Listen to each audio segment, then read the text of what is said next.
This is the skill video for Unit 1, Skill 6 on solving inequalities. Now, first of all, we need to talk about what inequalities are, or at least remind ourselves of that vocab word. We're talking about the less than and greater than signs, or less than or equal to, greater than equal to, okay? So maybe make a little key for yourself. These top two generally are referring to less than, and these bottom two in general mean greater than. But you really need to see those symbols in the context of a problem, okay? And we'll get to that later here as we're solving. Let's take a look at an inequality that we may want to solve.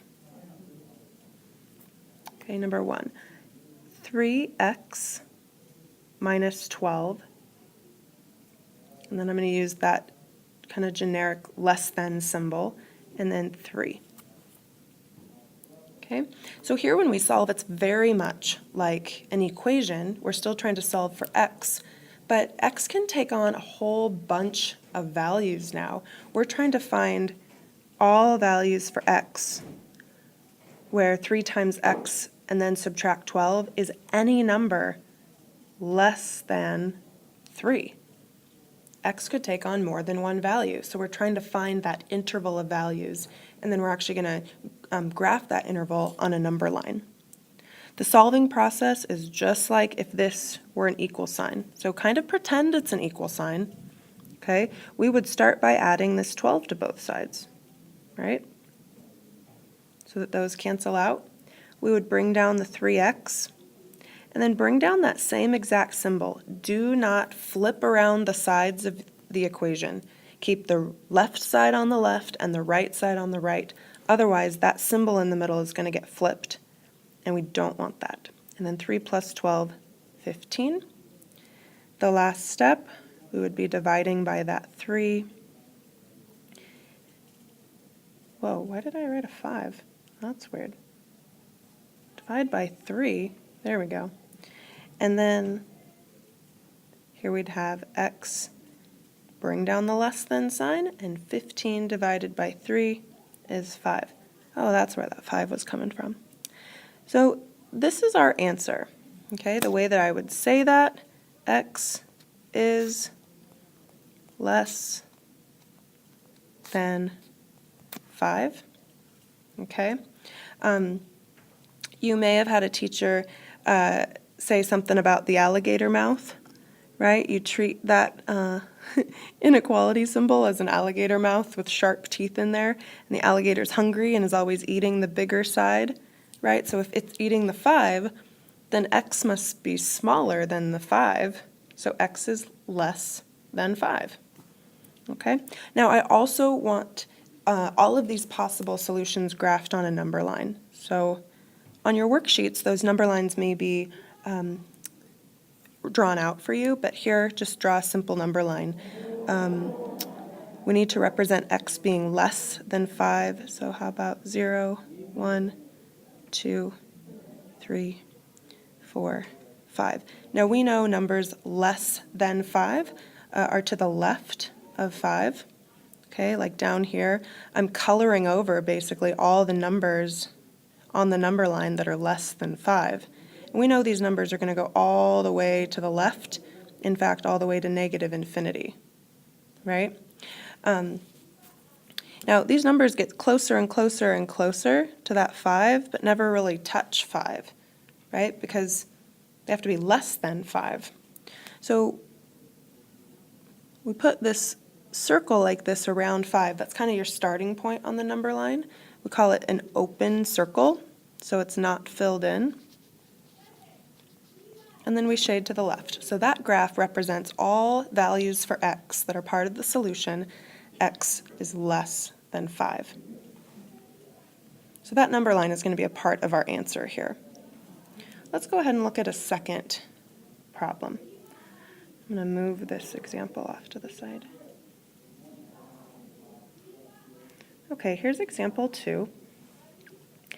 14 minus 4x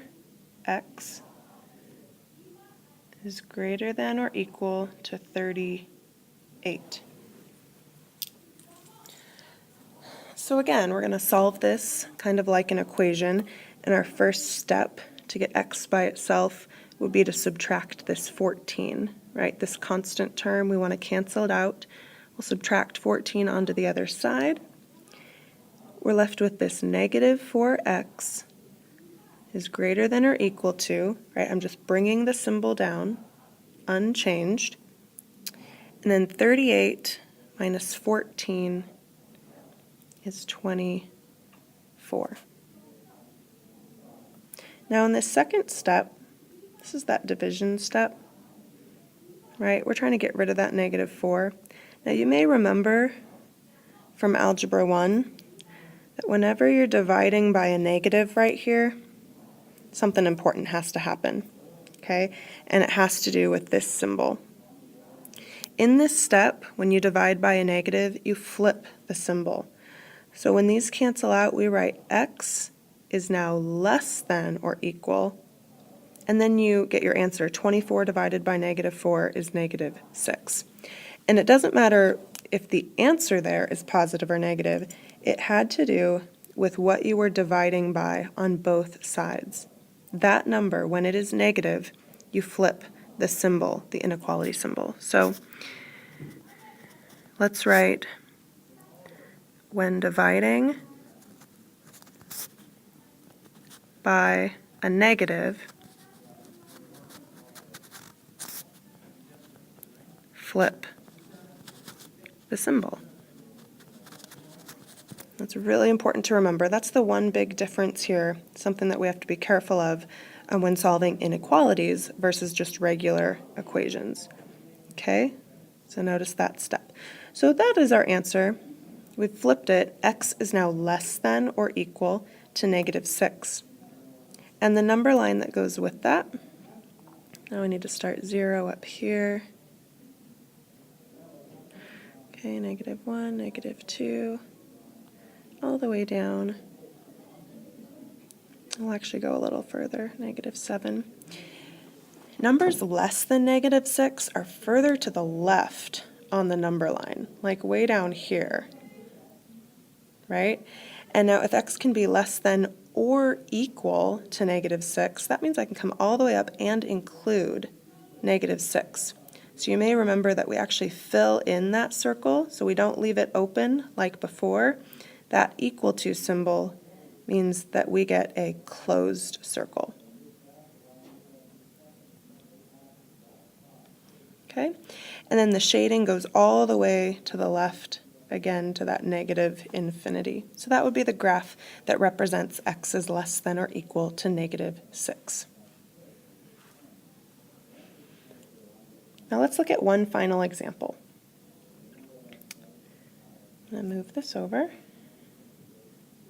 In example 3, we're going to have 12 is greater than 2 times 3x plus 1, and then a plus 22 at the end. I'm going to pause the video and have you work this out. Now there is some distributive property that needs to be done, and I'd like you to solve for x and practice making a number line. And then I'll put up the answer here in just a bit. All right, so here's the worked out solution to the example 3. So notice that I got x by itself on the right-hand side, and I kept it there, and I didn't have to flip around the inequality symbol. So even at the end here for my answer, I could leave it that way. Now, I know that a lot of you are going to want to switch it, right, and put x on the left-hand side. But notice I had to flip the inequality around, so it still says the same thing about x, okay? The alligator is eating the negative 2 both times, so I'm really saying the same thing, even if I'm flipping the whole thing around. So x is less than negative 2. And notice that's what my number line says about x. I've shaded in, right? The shaded region represents all the x's. X is all numbers less than negative 2. And I'm using the open circle because I can't actually include negative 2. And that's your lesson on some basic solving with inequalities. Don't forget the big rule in example 2 that if you are ever dividing by a negative, you flip the inequality sign at that step.